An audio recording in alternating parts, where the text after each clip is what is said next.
Dios los bendiga, mis hermanos. Gracias a Dios que ya estamos aquí para compartir la palabra de Dios.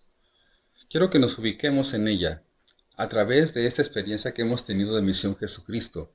Aceptemos al Salvador. Recuerden que estamos viendo el acróstico Ixoye, habla precisamente de Cristo.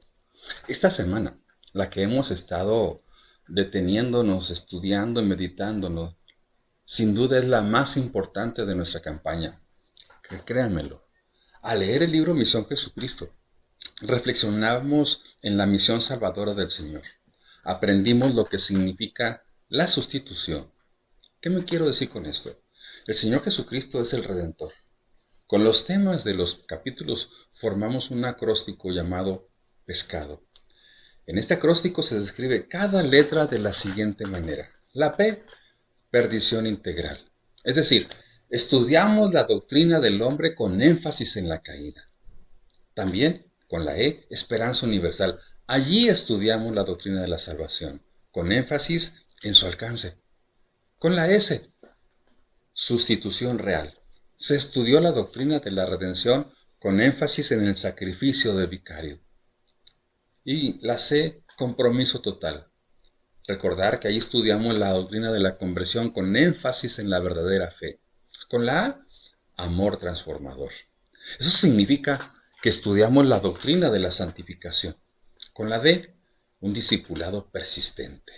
A su vez, estudiamos la doctrina de la perseverancia de los santos. Y con la O, organización de vida. Esto quiere decir que estudiamos la doctrina de la iglesia con énfasis en la integración del cristiano a su comunidad de fe, a la iglesia misma. Así que vayamos a analizar detenidamente las palabras claves de la palabra respecto a la salvación. ¿A qué me refiero? Redención, santificación, purificación, adopción, bautismo.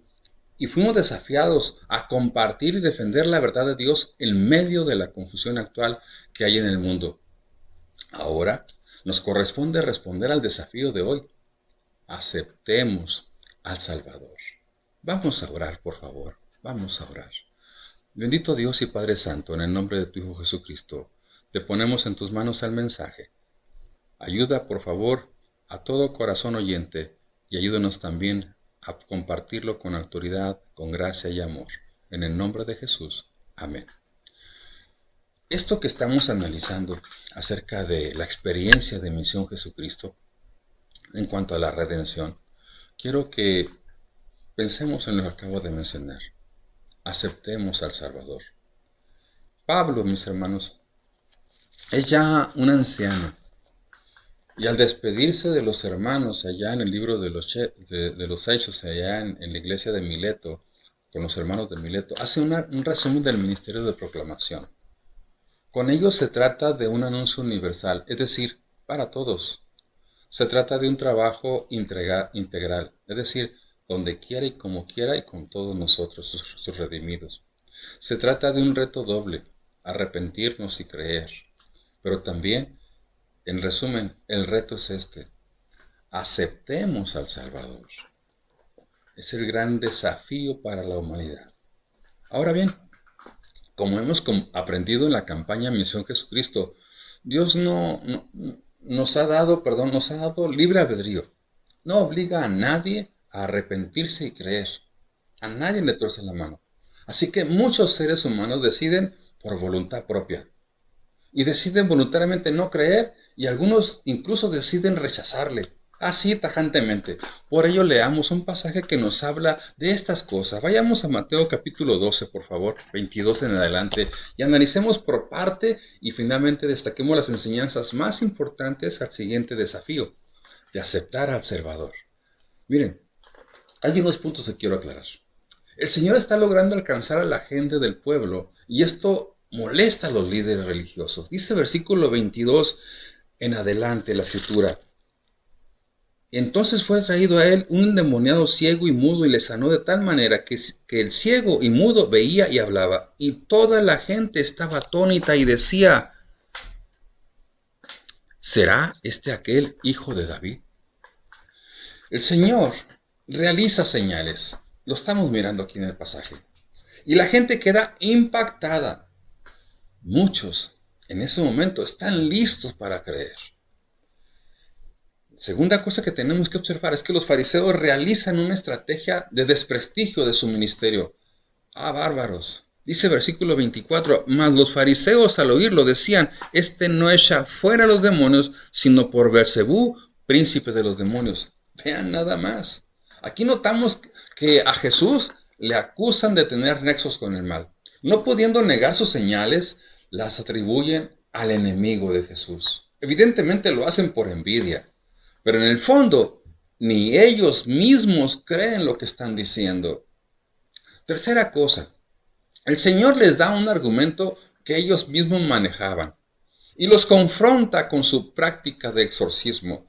El versículo 25 al 27, la palabra nos dice así, sabiendo Jesús los pensamientos de ellos, les dijo, todo reino dividido contra sí mismo es asolado, y toda ciudad o casa dividida contra sí misma no permanecerá. Y si Satanás echa fuera a Satanás, contra sí mismo está dividido, ¿cómo pues permanecerá su reino? Y si yo echo fuera los demonios por Beelzebú, ¿por quién los echan vuestros hijos? Por tanto, ellos serán vuestros jueces. Aquí en particular, el Señor le responde con dos argumentos. El argumento de solidez. No puede el mal combatir al mal sin ser destruido. El argumento del espejo. Si Él usa el mal contra los demonios, sus discípulos también usan al diablo para exorcizar a la gente. Vean nada más cómo lo debate el Señor. Pero también, el Señor les aclara la llegada del reino. Versículo 28 y 29. Pero si yo por el Espíritu de Dios echo fuera los demonios, ciertamente ha llegado a vosotros el reino de Dios. Porque ¿cómo puede alguno entrar en la casa del hombre fuerte y saquear sus bienes si primero no le ata y entonces podrá saquear su casa? Aclaremos esto. Si hay alguien con poder suficiente para echar fuera demonios, es señal de que el reino se ha acercado, el reino se ha hecho presente. Si observan sus señales, no tendrían remedio de reconocer su poder y veracidad. La única razón por la que no creen es porque no quieren. Simplemente eso. Un quinto elemento. El Señor establece un principio. Vean lo que dice el versículo 30. El que no es conmigo, contra mí es, y el que conmigo no recoge, desparrama. Miren, con relación al Señor no hay términos medios. ¿Somos de Él o somos contra Él? Nadie puede ser medias tintas, medio cristiano ni medio condenado. Se es salvo o se es condenado. No hay de otra. Un sexto elemento. Aquí el Señor establece que hay un pecado imperdonable. Dice versículo 31 y 32, por tanto os digo, todo pecado y blasfemia será perdonado a los hombres, mas la blasfemia contra el Espíritu no le será perdonado. A cualquiera que dijera alguna palabra contra el Hijo del Hombre le será perdonado, pero al que hable contra el Espíritu Santo no le será perdonado ni en este siglo ni en el venidero. Vámonos. Quiero que notemos algo muy importante. El Señor habló de este pecado, porque seguramente ellos lo estaban cometiendo. Ellos hablaron mal del Señor y no del Espíritu Santo. Seguramente, hermanos, el pecado tiene que ver con una decisión en el corazón, y no con opiniones, no con palabras, no, porque no era por allí la enseñanza. Por eso quiero que veamos el séptimo punto. La naturaleza de un ser humano finalmente se revela. Dice la palabra de Dios del 33 en adelante, o hacer del árbol bueno y su fruto bueno, o hacer el árbol malo y su fruto malo, porque por el fruto se conoce el árbol. Generación de víboras, ¿cómo podéis hablar lo bueno siendo malos? Porque de la abundancia del corazón habla la boca. El hombre bueno del buen tesoro del corazón saca buenas obras, y el hombre malo del mal tesoro saca malas cosas. Alguien puede aparentar lo que no es, pero tarde o temprano se le va a notar la clase de persona que es. Lo sorprendente de los fariseos es que hablaban como si fueran buenos, cuando en realidad eran tremendos, eran malos. En todas las épocas de la historia existe este fenómeno de gente que aparenta ser buena, pero ante el verdadero evangelio se revela, se desnuda, se descubre su verdadera naturaleza. Observemos el último elemento que me interesa. El ser humano puede hacer una declaración de fe para vida eterna o una declaración de rechazo para condenación. Miren lo que dice el versículo 36 y 37. Mas yo os digo que de toda palabra ociosa que hablan los hombres, de ella darán cuenta en el día del juicio. Porque por sus palabras serás justificado y por tus palabras serás condenado. Observemos, por favor, con cuidado lo siguiente. Es muy delicado jugar con la fe. Creer o no creer, buscar a Dios o no, es un asunto muy serio. Lo que decimos respecto a Dios, lo que decimos respecto a su Hijo, lo que decimos respecto a su Evangelio, es un asunto de vida o muerte. Muchos no lo consideran así, pero Dios sí quiere que lo reflexionemos. Que reflexionemos en las enseñanzas más importantes de este pasaje para aplicarlas a nuestra vida. Analicémoslo pues. Les comparto algunas cosas. El Señor desea perdonarnos. Sí, como lo escuchaste, desea perdonarte a ti y a mí. ¿Por qué? Porque Dios es un Dios de perdón. No debemos perder de vista que el Señor dijo claramente, por tanto os digo, todo pecado y blasfemia será perdonado a los hombres. Y añadió, a cualquiera que dijera una palabra contra el Hijo del Hombre, ¿se acuerdan? Le será perdonado. Eso lo acabamos de leer. Si esto no fuera así, ¿cómo podría haber sido perdonado Pedro? ¿Se acuerdan? Lo negó 3 veces. Entonces él comenzó, dice la Escritura, a maldecir y a jurar. No conozco a este hombre, se refería a Jesús. ¿De quién hablan? Eso lo dicen los evangelios, particularmente en Marcos. Si no fuera así, hermanos, ¿cómo hubiera sido perdonado Pablo? Allá en Timoteo, él dice, habiendo yo sido antes blasfemo, perseguidor, injuriador, mas fui recibido a misericordia porque lo hice por ignorancia, lo hice por incredulidad, pero ahora la gracia de nuestro Señor fue más abundante con la fe y el amor que es en Cristo Jesús. Primera Timoteo 1, 13, 14. Toda la Biblia nos habla de la intención de Dios de darnos perdón, de perdonarnos. Dios perdonó a David y lo perdonó de su pecado de adulterio, de deshonestidad, de homicidio. Eso lo dice Samuel en el libro de los Salmos. Recordemos a la parábola del hijo pródigo. Ahí nos habla de un Dios que perdona a un hijo irresponsable, que vive una vida disipada. Allá en Lucas 15, Dios te quiere perdonar. Dios nos quiere perdonar. La invitación de Dios es una invitación a ser perdonados. Dice la palabra de Dios, venid luego, dice Jehová, y estemos a cuenta. Si vuestros pecados fueren como la grana, como la nieve, serán emblanquecidos. Si fueran rojos como el carmesí, vendrán a ser como blanca lana. Isaías 1:18. Así que no hay duda al respecto. Tú y yo, todos podemos buscar a Dios. Todos podemos arrepentirnos de nuestros pecados y creer en su Hijo. Y seremos perdonados e inscritos en el libro de la vida. La invitación es clara. Aceptemos al Salvador. Ya vimos que Dios desea perdonarnos. Yo no sé qué estés viviendo en este momento, pero sea lo que fuera que te perturbe, Dios te quiere perdonar. No solamente eso, también el Señor nos ha buscado y nos ha hablado con claridad. Miren, Dios es un Dios que se revela a los hombres, a ti y a mí. He aquí lo más grave de la enseñanza de este pasaje. El Señor realizó señales claras, contundentes, que aún a la gente sencilla le hicieron reflexionar y reconocer su carácter divino. Muchos creyeron en Él por los milagros que realizó y también por las enseñanzas que les impartió. Sin embargo, los teólogos, los eruditos en la Biblia, los que conocían con precisión las profecías, los que debieron haberle identificado y recibirle antes que los demás y haber enseñado al pueblo acerca de Jesús para que creyeran en Él y seguirle, decidieron rechazarle. Su pecado no fue un asunto de incapacidad intelectual.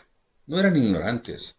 No les faltaba comprensión. Su pecado fue un acto voluntario para no aceptarlo. Definamos el pecado imperdonable. Para entenderlo bien, puntualicemos algunos puntos muy importantes o ideas importantes. Miren, los fariseos acusaron al Señor de realizar las señales por el poder del mal, como lo acabamos de ver. Ellos no dijeron ni una sola palabra contra la persona del Espíritu Santo. El Señor dijo, a cualquiera que dijera alguna palabra contra el Hijo del Hombre, le será perdonado. Así que lo que dijeron del Señor no es el pecado imperdonable.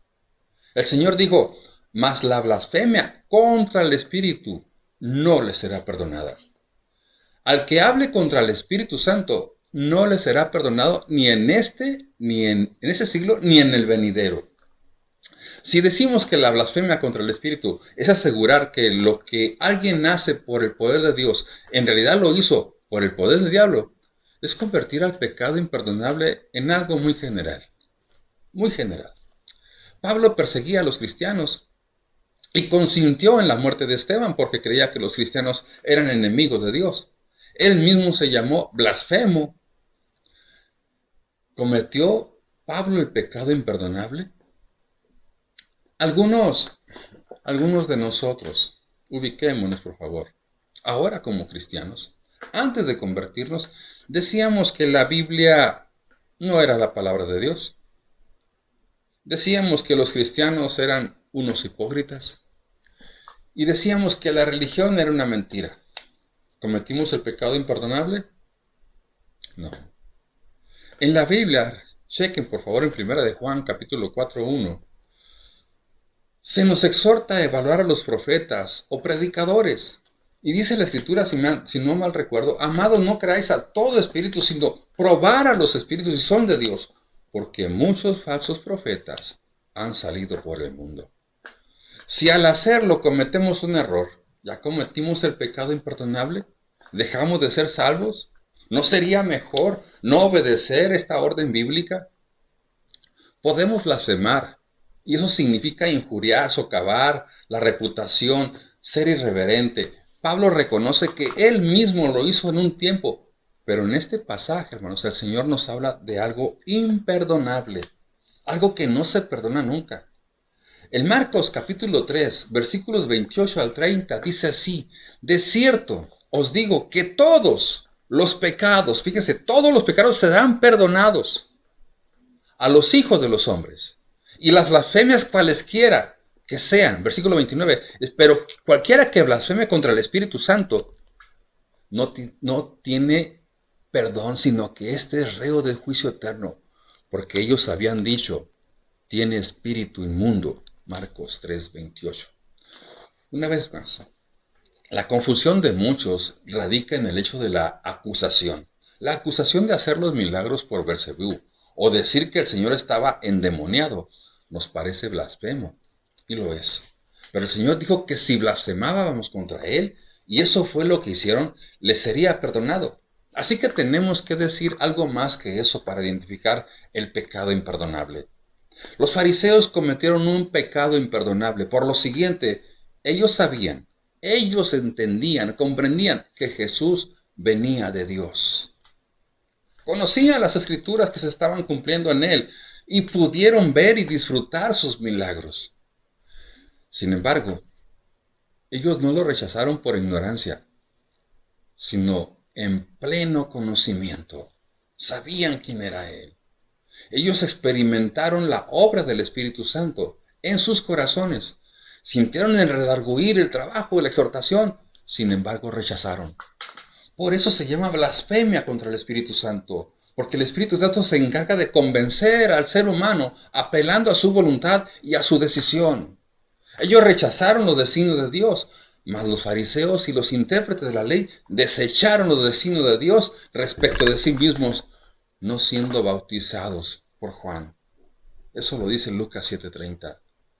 En este pasaje, el pecado o la blasfemia se manifiestan con su rechazo al bautismo de Juan. De la misma manera que en el pasaje que estamos estudiando, la blasfemia se hace evidente al rechazar los milagros del Señor. Pero otra vez, no nos quedemos con las evidencias. Enfoquémonos, por favor, en el fondo del asunto. Dios sí perdona al que no se bautiza y sí perdona al que no cree por ignorancia o porque no está listo. Pero al que rechaza la obra del Espíritu en su vida y lo hace conscientemente, voluntariamente, no se le puede perdonar. Se llama blasfemia contra el Espíritu porque consiste en el rechazo de la labor del Espíritu Santo en nuestra vida. Como les dijo Esteban a los judíos de su tiempo, y cabezones, duros de cerviz e incircuncisos de corazón y de oídos. Si ustedes se resisten siempre al Espíritu Santo, como sus padres, así también ustedes se resisten. Entre paréntesis, para los que creen que nadie puede resistir y oponerse al Espíritu de Dios y rechazar la gracia, este pasaje nos deja muy claro que el ser humano, tristemente, sí puede hacerlo. Y algunos lo hacen y se pierden. Es imperdonable porque la única manera de que seamos perdonados es que aceptemos la obra del Espíritu en nuestra vida. Nos arrepintamos y claro, creamos. Y si no lo hacemos, no puede haber perdón. Podemos definir el pecado imperdonable de la siguiente manera. Y aparece en su pantalla. Es el rechazo deliberado. Es el rechazo voluntario, consciente e irreversible de la gracia de Dios a través de Jesús, que nos presenta el Espíritu Santo enviado por el Padre. Notemos esto. No toda persona que no ha creído en Cristo ha cometido este pecado. Ciertamente alguien no ha creído en Cristo está bajo condenación, pero puede arrepentirse y creer. Pero si algunos ya han entendido, ya conocen la verdad, y a pesar de eso se portan como estos religiosos, la rechazan voluntariamente, con toda la intención, conscientemente, seguramente esas personas no van a creer jamás. También no podemos saber quiénes han cometido este pecado y quiénes no. Así que, mientras eso se da, debemos nosotros predicar el Evangelio a todos con la esperanza de que acepten la obra del Espíritu y sean convencidos para arrepentirse y creer. Es lo que deseamos. Y también, si somos cristianos, no podemos cometer el pecado imperdonable. Ya aceptamos la obra del Espíritu en nuestra vida. Ya somos salvos, ya creímos, ya nos perdonó. Ya tenemos la redención. Podemos cometer muchos pecados, pero no ese. Si aún no somos cristianos, por favor, pero el Espíritu Santo nos ha hecho entender el mensaje del Evangelio con claridad, por favor, acéptalo de inmediato. Aceptémoslo, ya, en este momento. Hemos dicho dos cosas hasta ahora. El Señor desea perdonarnos, y el Señor nos ha buscado, y nos ha hablado con claridad. Ante esta verdad, solo hay una cosa que hacer. Aceptemos al Salvador. Acepta a Jesucristo como tu Salvador. Les platico esta historia. El pastor Gilberto Gutiérrez, mi mentor, nos ha platicado una historia de vida en la cual él es partícipe muy puntual de ello. Él nos dice acerca de un personaje que le decían de cariño el Cone. Era el hijo de una hermana que asistía a la iglesia que él pastoreaba en un tiempo allá en Chihuahua. El Cone no escuchaba a su madre que le hablaba del Señor. Y a pesar de su juventud, vivía una vida descompuesta. En varias ocasiones llegó borracho a buscar ayuda al templo. El copastor y él le llevaron a casa y hablaron con su esposa para que lo aceptara. Sin embargo, cuando el Cone estaba sobrio, no les escuchaba y decía que no creía en esas cosas de las que le hablaban. Un día el Cone fue hospitalizado a causa de las lesiones que sufrió en una pelea allí en una bronca que se metió. Su mamá le pidió al pastor Gilberto que lo visitara. El pastor fue a verlo al hospital. Como ya se le había bajado la borrachera al Cone, allá dentro del hospital, mantuvo su posición de no aceptar su necesidad de creer en Jesucristo. El pastor Gilberto perdió su paciencia y cerrando su Biblia, fuertemente le dijo: «Mira, Cone, ya me cansé de tratar de hablarte de Cristo. Tú no estás dispuesto a aceptar. Te dije que vine a verte porque tu mamita me lo pidió. Pero si no quieres que te lea la Biblia, ni quieres saber nada de Cristo, no te hablaré más. Puedes perderte si quieres. No solamente eso, puedes irte al infierno a morir. No solamente eso, sino también desperdiciar tu vida y hacer infeliz a tu esposa y a tu niño. Es tu vida. Y si eso es lo que quieres, está bien por mí. Ni siquiera voy a orar por ti. Perdió el estilo, hermano Gilberto. De repente el cone se puso de pie, se puso serio, más atento que nunca, y cuando el pastor estaba por salir del cuarto le dijo: Paz, no se desanime, sígale, sígale. Uno de estos días me convierto. El pastor Gilberto entendió que era el Espíritu Santo haciendo la obra en él y decidió que predicaría, como dijo Pablo a Timoteo en 2 Timoteo 4:2, a tiempo y fuera de tiempo. Debo decirles que el cone se convirtió, se bautizó y fue transformado, ciertamente, pero también murió muy joven a causa de una enfermedad. Pero ahora sabemos que por su decisión de aceptar el Evangelio al Salvador, algún día nos volveremos a ver. Aceptemos al Salvador. Y si ya lo hemos aceptado, por favor, como pueblo de Dios, compartamos de Él con pasión el mensaje de perdón, el mensaje de la salvación que tanta gente está necesitando. Y si en este momento tú necesitas del perdón de Dios y te está buscando y que sabes que te está hablando, ¿por qué no inclinas tu rostro y tu corazón y te humillas delante de Él para decirle: Señor, sí necesito tu perdón? Tal vez no lo merezca, pero necesito ser perdonado, necesito ser perdonada, necesito tu perdón. Y si yo te he escuchado hoy, si me estás buscando y por mi nombre, aquí estoy. Te pido perdón. Salva mi vida, redímeme, límpiame, purifícame y hazme una nueva criatura. Amado Dios, en el nombre de tu Hijo Jesucristo, te damos gracias por tu palabra, Señor. Si en este momento alguien ha sentido que tu Espíritu Santo está redarguyendo alguna vida en este momento, su conciencia y su corazón, para reconocer a Jesús como su Salvador, que te acepte, Señor, y sálvale. Si hay alguna carga que le estorba y le aleja de ti, en el nombre de Jesús, Señor, ten misericordia y que esta persona reciba a Jesús como su Salvador, lo acepte. Gracias, Señor, por hablarnos hoy. Bendice, por favor, a cada corazón que ha abierto su entendimiento, no para rechazarte, sino para recibirte y aceptarte como su Señor y Salvador. Gracias, Señor, por tu palabra. En el nombre glorioso de Jesús. Amén y amén. Un apapacho, mis hermanos. Dios les bendiga.